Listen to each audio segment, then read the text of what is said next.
बिस्मिल्लाहिर्रहमानिर्रहीम। Dear students, transportation problems चल रहे हैं। आज हम इसका starting basic feasible solution methods को पढ़ेंगे। तो आपके सिलेबस में 4 मेथड्स हैं जो कि बेसिक फिजिबल सॉल्यूशन फाइंड करने के लिए इस्तेमाल होते हैं। सबसे पहला मेथड है north west corner method. North west corner method को कुछ इस तरह से अंडरस्टैंड करते हैं कि आप समझते हैं कि फ़िज़िक्स में कि ये जो अपर डायरेक्शन होती है पेज के ऊपर, इसे हम नॉर्थ डायरेक्शन कहते हैं, और ये जो आपका राइट साइड होती है जिसे हम आप कह सकते हैं दाएं हाथ वाली जो साइड होती है हम इसे ईस्ट का नाम देते हैं। बिल्कुल इसके ऑपोजिट जो होती है वो वेस्ट होती है। सिमिलरली ये जो नॉर्थ है इसके ऑपोजिट जो होगा वो क्या होगा, साउथ होगा। अच्छा, ये जो यहाँ पर मैंने डॉट लगाया है इस कॉर्नर को हम नॉर्थ वेस्ट डायरेक्शन बोल देते हैं, या हम इस क्वाड्रेंट जैसे होता है तो हम इस क्वाड्रेंट टाइप को क्या नाम देते हैं, नॉर्थ वेस्ट क्वाड्रेंट कह सकते हैं, डायरेक्शन कह सकते हैं। तो हमारे पास ये जो पहला मेथड है ये है इस डायरेक्शन से ताल्लुक़ रखने वाला, यानी कि आपने क्रॉस या सेल के इस जगह पे अपना फोकस रखना है, यानी कि नॉर्थ वेस्ट कॉर्नर पे रखना है, बाकी किसी और साइड पे नहीं रखना। सेकंड जो मेथड है ये कौन सा है, लीस्ट कॉस्ट मेथड का है। लीस्ट से मुराद है कि कम कॉस्ट मेथड। ऐसे इससे इसका मतलब ये हमारा प्रॉब्लम में उस जगह पर फोकस होगा जहाँ पर कॉस्ट क्या होगी, लीस्ट होगी, यानी कि कम हो जाएगी। रो मिनिमम मेथड थर्ड मेथड आता है। रो मिनिमम मेथड ऐसा मेथड है जिसमें हम एक रो में अलॉटमेंट करते हैं और सेल को ऑक्यूपाइड करते हैं या डिलीवरी करते हैं या अपनी डिमांड को पूरा करते हैं, लेकिन क्या करेंगे, रो के ऊपर फोकस करते हुए, यानी कि रो के अंदर मिनिमम कॉस्ट को फोकस करते होते हैं। और ये जो आपके पास लास्ट मेथड है मोस्ट इम्पॉर्टेंट मेथड है, हम इसे वैम मेथड भी कहते हैं, VAM वैम भी कहलाता है। और इसको जो सजेशन है ये मैथमेटिशियन था वुगल्स की तरफ से, तो वुगल अप्रॉक्सीमेशन मेथड का भी नाम दिया जाता है। तो ये बेटा हमारे पास टोटल ये 2 लेक्चर बनेंगे। पहले आज के लेक्चर में हम नॉर्थ वेस्ट कॉर्नर और लीस्ट कॉस्ट मेथड को डिस्कस करेंगे इंशाल्लाह, और बाकी 2 मेथड जो हैं ये नेक्स्ट लेक्चर में लेक्चर नंबर 21 में आपके पास आएंगे, जो कि रो मिनिमम मेथड होगा और वुगल्स अप्रोक्सीमेशन मेथड होता है। तो चलते हैं आज की सबसे पहली प्रॉब्लम जो कि हमारे पास है नॉर्थ वेस्ट कॉर्नर मेथड से। नॉर्थ वेस्ट कॉर्नर मेथड से तो नॉर्थ वेस्ट कॉर्नर मेथड की तरफ चलते हैं। नॉर्थ वेस्ट कॉर्नर मेथड में ये हमारे पास एक प्रॉब्लम है बेटा, इस प्रॉब्लम को देख लें। ये जो इस कॉर्नर पे ये जो नंबर लिखे गए हैं 6354, ये कॉस्ट है एक यूनिट को डिलीवर करने की S1 सोर्सेज से मुख्तलिफ वेयर हाउसेस पे जी। 5, 9, 2 और 7 ये 4 कॉस्ट हैं एक यूनिट को डिलीवर करने की, लेकिन कहाँ से चले, S2 फैक्ट्री से चले, सेकंड सोर्स से चले, और पहुँचे कहाँ पर, D1 पे, D2, D3 या D4 पे। तो ये उनकी एक यूनिट को डिलीवर करने की कॉस्ट है। 5, 7, 8, 9 ये क्या है, ये मुख्तलिफ कॉस्ट हैं जो कि एक यूनिट की हैं, लेकिन कहाँ से चलेंगी, S1 से चलेगी, D1 पे पहुँचेगी तो 5 पर यूनिट कॉस्ट बनेगी, और S3 से चलेगी, D2 पे पहुंचेगी, और उस वक्त एक यूनिट की जो कॉस्ट डिलीवर करने की बनेगी, ट्रांसपोर्टेशन कॉस्ट बनेगी 7 बनेगी। थर्ड सोर्स से चले, थर्ड डेस्टिनेशन पे पहुंचे तो उस वक्त एक यूनिट को डिलीवर करने की, ट्रांसपोर्टेशन करने की जो कॉस्ट होगी 8 होगी। 8 से मुराद $8, 800, 8000, 8 लाख, कुछ भी हो सकते हैं, कोई भी यूनिट हो सकता है, कोई भी नंबर हो सकता है जी। थर्ड सोर्स से चले, फोर्थ वेयर हाउस पे पहुँचे, फोर्थ डेस्टिनेशन पे पहुँचे, एक यूनिट को डिलीवर करने की जो कॉस्ट है ये बेटा हमारे पास कितनी है, 6 है। ये मैं आपको इससे पहले लेक्चर में भी बता चुका हूँ। ये जो नंबर आपके पास दिए जा रहे हैं ये 20 है, 14 है, 16 है। ये S1 पहली फैक्ट्री की टोटल सप्लाई 20 यूनिट्स की है जी। और S2 से मुराद क्या है, सेकंड सोर्स, सेकंड फैक्ट्री, इसकी जो टोटल सप्लाई है, टोटल यूनिट्स प्रोड्यूस किए इसने 14 किए जी। S3 ने जो टोटल यूनिट्स प्रोड्यूस किए वो 16 किए। आप ये कह सकते हैं यहाँ पर total supply with respect to S1, S2 and S3 क्या बनती है, 20, 14 एंड 16। ये मैंने कॉलम रोज़ का टोटल किया हुआ है। ये रोज़ का टोटल से मुराद है कि रोज़ की सप्लाई दी गई है। अब रोज़ की सप्लाई को टोटल करेंगे तो बेटा इसका जो आंसर बनता है ना, यहाँ पर अभी तो 50 बनता है। अब चेक करेंगे कि ये जो आपके पास है 50 का कंपैरिजन किससे होगा जी। यहाँ पर बेटा जो सामने नंबर दिए गए हैं ये 6, 12, 20, 12, ये बेसिकली D1 से मतलब destination number 1, warehouse number 1, store number 1 या सिटी 1, उसकी डिमांड 6 है। Second destination, second city, second warehouse या सेकंड कोई भी स्टोर, उसकी डिमांड 12 है। सिमिलरली ये मुख्तलिफ डिमांड्स हैं। आप ये कह सकते हैं कॉलमों में हमारे पास डिमांड्स हैं और यहाँ पर रोज़ में जो हमारे पास है सप्लाईज़ हैं, और इन कॉर्नर के अंदर एक एक यूनिट को ट्रांसपोर्ट करने की कॉस्ट्स हैं। तो अब चलते हैं इस मेथड की तरफ। इस मेथड को जो हम नाम दे चुके हैं वो लिखा हुआ है नॉर्थ वेस्ट कॉर्नर मेथड। ये जैसा कि मैं आपको पहले बेटा बता चुका हूँ, नॉर्थ वेस्ट कॉर्नर मेथड जो है उस मेथड में क्या किया जाता है, हम अपना फोकस रखते होते हैं, किस जगह पर फोकस रखते होते हैं, नॉर्थ और वेस्ट डायरेक्शन पे रखते होते हैं जी। तो चलते हैं जी। अगर आप समझते हैं, ये टेबल में ये नॉर्थ है, ये बेटा आपके पास ईस्ट है, ये आपके पास वेस्ट है, और ये यहाँ पर साउथ है जी। तो अब हम देखते हैं कि अंदर यहाँ पर नॉर्थ ईस्ट वेस्ट कौन सा बनता है। अगर थोड़ा सा मेंटली तौर पे सोचें, यहाँ पर बेटा ये वाली जगह नॉर्थ वेस्ट कॉर्नर बनती है जी। अब ये डिसाइड हो गया कि नॉर्थ वेस्ट कॉर्नर ये है, तो बेटा आपने पता क्या करना है, ये जो जहाँ पर अपने अलॉटमेंट करनी या ऑक्युपाइड वैल्यू बनानी है, इसके इधर देखना क्या है और इधर देखना क्या है, दोनों में से जो मिनिमम नंबर है ना वो आपने यहाँ पर लिख देना है जी। अब मिनिमम नंबर्स लिखने से मतलब क्या है, डिमांड इसकी 6 थी और इसकी सप्लाई S1 की 20 थी, तो इसकी डिमांड जो कि 6 है S1 ने दे दी। जैसे S1 ने डिमांड 6 यूनिट की दी तो अब इसके पास 14 यूनिट्स रह गए। अच्छा, इसकी डिमांड अब कितनी रह गई है, अब इसकी डिमांड 0 हो गई है। अगर इसकी डिमांड 0 हो गई है तो फिर इस D1 को मज़ीद कुछ और नहीं चाहिए। आप ये कह सकते हैं कि अब यहाँ पर इस D1 को कोई भी डिमांड नहीं है, तो इस सूरत में आप इसको कैंसिल कर देंगे। यानी कि यहाँ पर ज़ीरो आने का मतलब है उस कॉलम में बाकी सेल्स को ज़ीरो कर दें जी। अब यहाँ से फिर दोबारा देखते हैं, अगर आप थोड़ा सा स्केच बनाएं तो अब ये नॉर्थ वेस्ट कॉर्नर बनता है, यहाँ से ये और ये, क्योंकि आपने उस जगह पे जाना है जो कि नॉर्थ वेस्ट कॉर्नर पहली दफ़ा हो। हालांकि दिमाग ये कहता है कि ये भी नॉर्थ वेस्ट कॉर्नर, नहीं, आपने टेबल की ऊपर वाली रो या ऊपर वाले कॉलम में रह के ही बात करनी होती है जी। अब यहाँ पर है, इस जगह पर है, इधर बेटा आपके पास 12 है, इधर 14 है, दोनों में से जो मिनिमम है वो बेटा आपने लिख देना। ये बेटा आपने 12 लिख दिया। जैसे 12 लिख दिया तो यहाँ पर जो रिमेनिंग है 12 के बाद, क्योंकि 12 यहाँ पर चले गए तो यहाँ पर 0 हो गया। अगर यहाँ पर 0 है तो यहाँ पर पहले कितने थे, 14 में से 12 आपने दे दिए, पीछे कितने रह गए, 2 रह गए जी। अब यहाँ पर 2 रह गए। अब यहाँ पर क्योंकि इस कॉलम में 0 हो गया तो अब आप इसको क्या कर देंगे, क्रॉस कर देंगे, ये आपके पास क्रॉसिंग होगी जी। अब चलते बेटा जी, नेक्स्ट नॉर्थ वेस्ट कॉर्नर कौन सा बनता है, ये नेक्स्ट नॉर्थ वेस्ट कॉर्नर बनता है जी। तो अगर ये नेक्स्ट नॉर्थ वेस्ट कॉर्नर बनता है तो इस जगह पे हमने ऑक्युपाइड वैल्यू करनी है। तो देखते इधर 20 है, इधर आपके पास 2 है, तो अगर 20 है 2 है तो यहाँ पर ये मिनिमम वैल्यू है, तो ये मिनिमम, तो यहाँ पर ये 2 क्या हो जाएगा, अब 0 हो जाएगा। जैसे ये 0 हो जाएगा ये आपके पास क्या हो जाएगा, कैंसिल हो जाएगा। बाकी क्या रह गया, ये 20 में से 2 यूनिट चले गए थे, अब कितने रह गए पीछे, 18 रह गए। चलते हैं जी आगे। अब देखिएगा नॉर्थ वेस्ट कॉर्नर कौन सा बनता है, ये वाला बनता है, यानी कि इस जगह पे हमारे पास वैल्यू ऑफ डिलीवर होगी जी। देखते हैं ये जो डॉट है इसके इधर देखते हैं 14 है, इधर देखते हैं 18 है, तो 14 आप यहाँ पर लिख दें। जैसे 14 यहाँ पर लिखेंगे यहाँ पर 4 आ जाएंगे और यहाँ पर 0 हो जाएगा। जैसे यहाँ पर 0 हो गया तो इसके रिमेनिंग एलिमेंट्स क्या हो जाएंगे, 0 हो जाएंगे।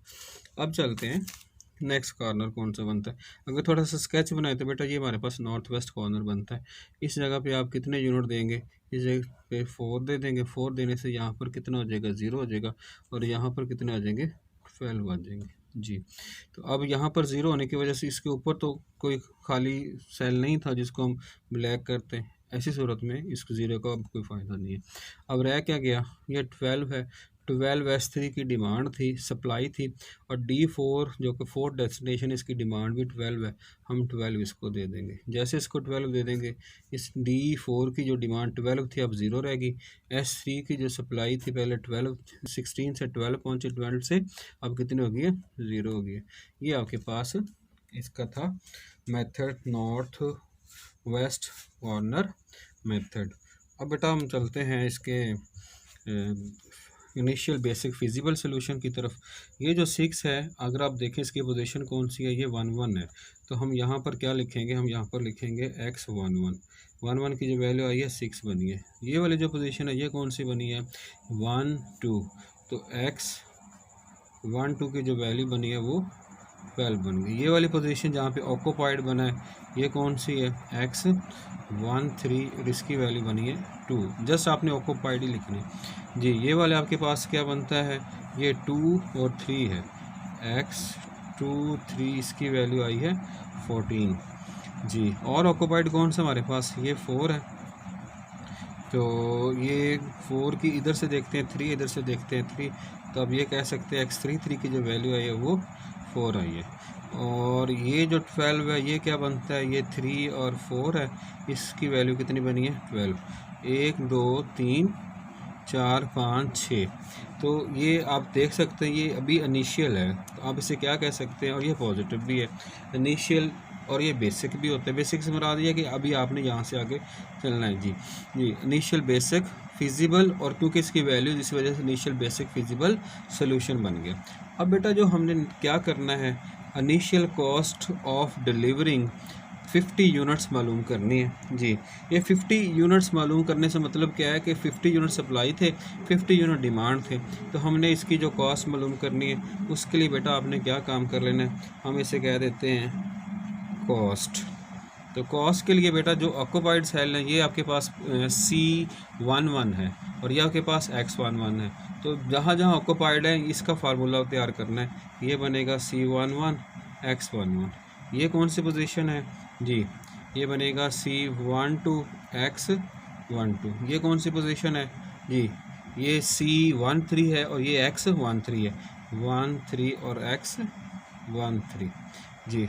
और ऑक्यूपाइड कौन सा ये है, तो यहाँ पर इसकी पोजीशन कौन सी है, इसकी पोजीशन है C23, और इसकी जो यूनिट्स डिलीवर किए गए वो 14 किए गए जी।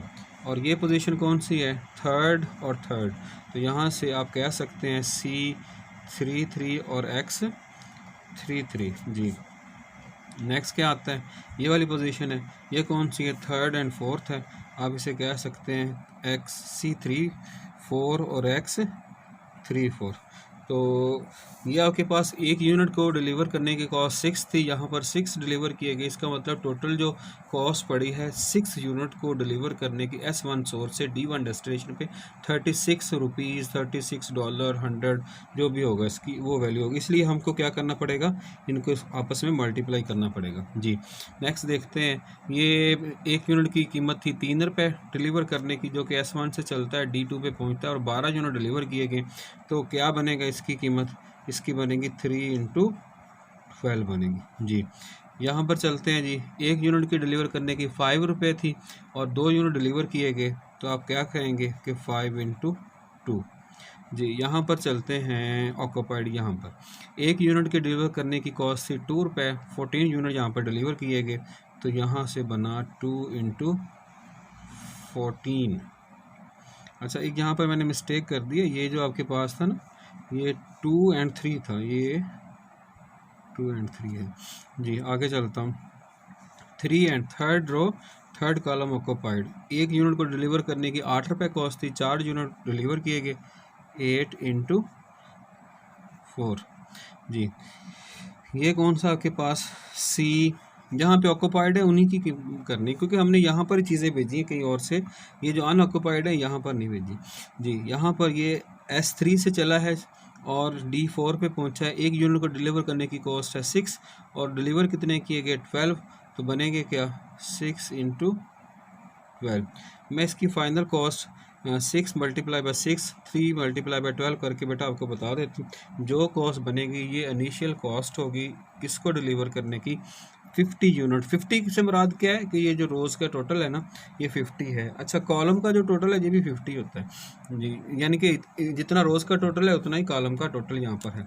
तो फाइनल बेटा इसकी जो कॉस्ट बनती है ये मैं यहाँ पर लिखने लगा हूँ, 6 multiply by 6 plus 3 multiply by 12 plus 5 multiply by 2 plus 2 multiply by 14 plus 8 multiply by 4 plus 6 multiply by 12। मैंने कैलकुलेटर की बेटा वैल्यू फाइंड कर ली है, ये 214। यहाँ पर ये रुपीज़ हो सकते हैं, ये डॉलर हो सकते हैं, यानी कि कोई भी यूनिट जो कि आपको क्वेश्चन में दिया जाएगा उस वक़्त का यूनिट होगा। तो यहाँ पर जो इनिशियल कॉस्ट बनी है ये बिल्कुल वैसे ही होती है जैसे कि आप पहला टेबल बनाते होते हैं। तो पहले टेबल में सोल्यूशन में जो पहली कीमत लिखी होती है जेड के नीचे वाली, जेड वाली, तो बेटा ये वही उसी तरह से ये कॉस्ट है। ठीक है, तो ये था बेटा आपके पास नॉर्थ वेस्ट कॉर्नर मेथड। ये जो आपके पास एक्स की कीमतें हैं ये इनिशियल सोल्यूशन है, और ये जो आपके पास है इनिशियल सोल्यूशन की वजह से कीमतें हैं। नेक्स्ट बेटा हम मेथड करेंगे least cost method. Least cost method के लिए हम दूसरा कैसे लेंगे। अच्छा, एक बात मैं यहाँ पर आपको बताना चाह रहा हूँ कि ये जब भी आपने ये 4 मेथड करने हैं, north west, least cost method, row minimum या गूगल अप्रोक्सीमेशन मेथड, तो हमेशा ये होना चाहिए, ये देखें सप्लाईज़ हैं, टोटल सप्लाई का जो सम होता है ना, यानी कि जितनी सप्लाईज़ हैं उतनी ही डिमांड होनी चाहिए। आप आम ज़बान में कह लें रोज़ का जो सम है कॉलम के सम के बराबर होना चाहिए। आम ज़बान में ये कह लें यहाँ पर बैलेंस होना चाहिए, और ये बैलेंस आपको मैं पहले बता चुका हूँ। अगर आप देखें कि रोज़ का जो सम था 50 था, और ये कॉलम 6 प्लस 12 18, 18 प्लस 12 30, 30 प्लस 20 ये भी 50 था। आप आम ज़बान में से ये कहते होते हैं समेशन ए आई बराबर होता है समेशन बी जे, और बी जे क्या होता है कॉलम्स का टोटल, ए क्या होता है रोज़ का टोटल। नेक्स्ट बेटा हम चलते हैं लीस्ट कॉस्ट मेथड की तरफ। उसके लिए मैं क्वेश्चन यहाँ पर लिख के लाया हूँ, अभी मैं आपके सामने लेके आता हूँ जी। नेक्स्ट बेटा हमारे पास जो है ये है लीस्ट कॉस्ट मेथड, हम इसको एलसीएम भी कहते हैं, ट्रांसपोर्टेशन बाय एलसीएम। यहाँ पर मैं सबसे पहले बैलेंस और अनबैलेंस को डिस्कस करने जा रहा हूँ। देखिए बेटा 350 है पहले फैक्ट्री का आउटपुट, पहले फैक्ट्री की सप्लाई, सेकंड फैक्ट्री के जो सप्लाई है वो 450 यूनिट्स है। याद रखें ये जो यहाँ पर लिखे जाते हैं ना ये यूनिट्स होते हैं जी। और S3 फैक्ट्री, थर्ड फैक्ट्री के टोटल यूनिट्स जो सप्लाइड हैं यानी कि जो उन्होंने सप्लाई किए हैं वो बेटा कितने हैं, वो 550 हैं। तो अब ये कह सकते हैं कि रोज़ में जो वैल्यूज़ दी गई हैं ये सप्लाईज़ हैं जो कि मुख्तलिफ फैक्ट्रियों की है, और ये D1 D2 D3 ये क्या है मुख्तलिफ वेयर हाउसेस की डिमांड है, डीलर्स की, डीलर हजरात की, या मुख्तलिफ शहरों में जो हमने मटेरियल यूनिट्स फराहम करने वो है। तो D1 यानी कि पहला डेस्टिनेशन, पहला वेयर हाउस, उसकी डिमांड कितनी है 300 यूनिट्स है। 300 से वो कम नहीं लेगा ना ज़्यादा लेगा, उसके पास इसकी इतनी कैपेसिटी है 300 की, 300 तक ही रखेगा। D2 सेकंड वेयर हाउस की डिमांड है, सेकंड डेस्टिनेशन की डिमांड है 400, और third destination, third warehouse, third store की जो डिमांड है 450 है। Fourth warehouse, fourth city, fourth dealer या फोर्थ डेस्टिनेशन की जो रिक्वायरमेंट है, डिमांड है, वो कितनी है 200 है। ये इनकी डिमांड है, और ये इस डिमांड से ना कम लेंगे ना ज़्यादा लेंगे जी। तो सबसे पहले इसको चेक करते आया कि ये जो आपके पास है ये बैलेंस है या अनबैलेंस है। इसके लिए बेटा आपको रोज़ को टोटल करना पड़ेगा, 350 प्लस 450 प्लस आप 550 कर लें। इसका जो आंसर आता है रोज़, ये आपके पास होते हैं ए आईज़, ये A1 बना, ये A2 बना, और ये आपके पास A3 बना। जब आप सम करेंगे तो ये क्या बन जाएगा, ए आईज़ का सम, ये बेटा आपके पास 1350 बन गया। अब चलते हैं कॉलम्स के सम जी। 300 प्लस 400 700, 700 प्लस 200 900, 900 प्लस 450। तो जब आपने इसको सम किया तो ये बी जेस को सम किया तो इसका आंसर भी 350 बना। तो अब ये कह सकते हैं समेशन ए आई बराबर किसके आया, समेशन बी जे।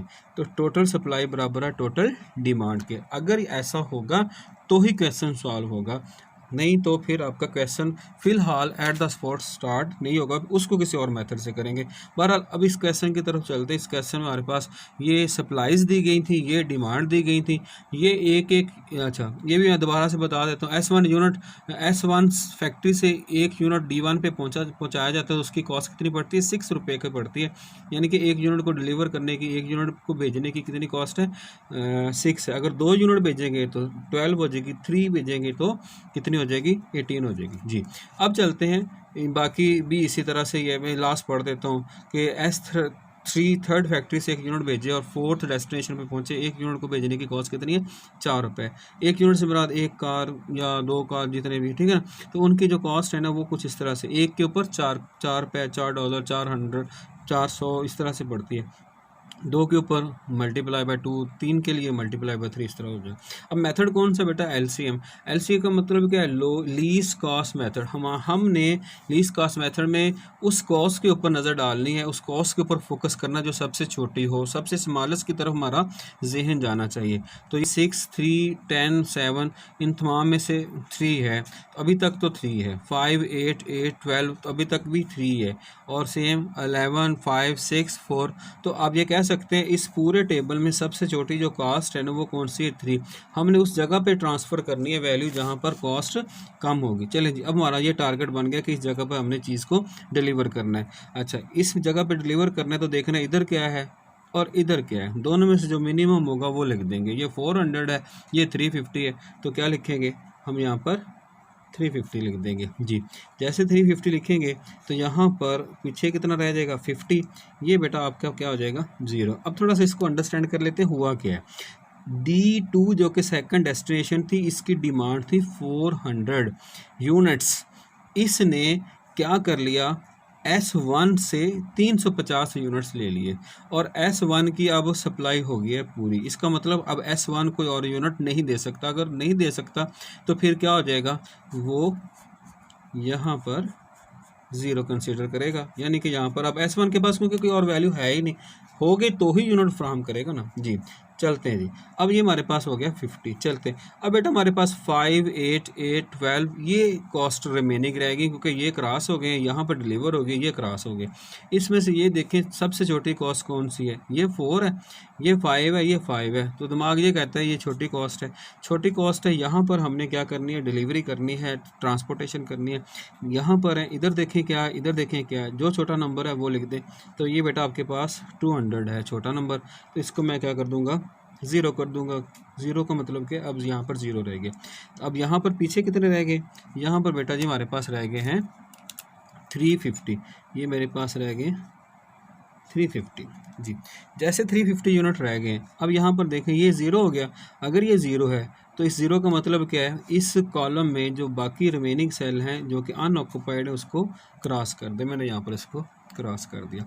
अब चलते हैं बेटा नेक्स्ट, इस 5, 8, 8, 6, 5, 11 में ये देखते हैं छोटी कॉस्ट कौन सी है। ये 5 दोनों छोटी कॉस्ट हैं, आप जिसको चाहें डिलीवरी कर सकते हैं जी। मैं यहाँ पर इसको फोकस कर रहा हूँ, तो ये छोटी कॉस्ट 5 है, ये भी 5 है, तो मैं यहाँ पर डिलीवरी कर देता हूँ। इस यहाँ पर हमारा फोकस आ गया। तो इधर देखें 300 है, इधर कितना 450 है, तो मैं यहाँ पर 300 दे दूंगा। जैसे बेटा यहाँ पर मैं 300 दूंगा, यहाँ पर क्या हो गया, 0 बन गया। इसके 0 होने की वजह से यहाँ पर मज़ीद कोई नंबर नहीं दे सकते, क्यों, क्योंकि ये खुद ही 0 है जी। अब यहाँ पर 300 दे दिए थे तो पीछे कितने रह गए, 150 रह गए जी। 150 रिमेनिंग यूनिट्स हैं जो कि S2 ने अभी सप्लाई करने हैं। 450 में से 300 यूनिट्स डेस्टिनेशन नंबर 1 को चलेगी। अब दोबारा से बेटा देखते हैं छोटी कॉस्ट कौन सी है, 8, 8, 6, 5। ये बेटा हमारे पास छोटी कॉस्ट है। छोटी कॉस्ट में यहाँ पर फोकस कर दिया। इधर देखें इसके 50 है, इधर कितना है 350 है, तो दोनों में से जो छोटा है वो लिख दिया। यहाँ ये क्या बन गया, अब 0 बन गया। अगर ये 0 बन गया तो इस 0 के ऊपर जो भी चीज़ होगी वो हमने क्या कर देनी है, 0 कर देनी है। अच्छा, ये क्योंकि आपने 50 यूनिट्स इसको दे दिए थे, अब यहाँ पर कितने रह गए, 300 यूनिट्स रह गए। चलते हैं जी, अब ये 300 यूनिट्स हैं, ठीक है। तो अब हमने ये देखना है हमारे पास क्या कौन सी कॉस्ट छोटी है, ये 6 है ये 8 है, दोनों में से छोटी कॉस्ट जो है ये बेटा 6 है।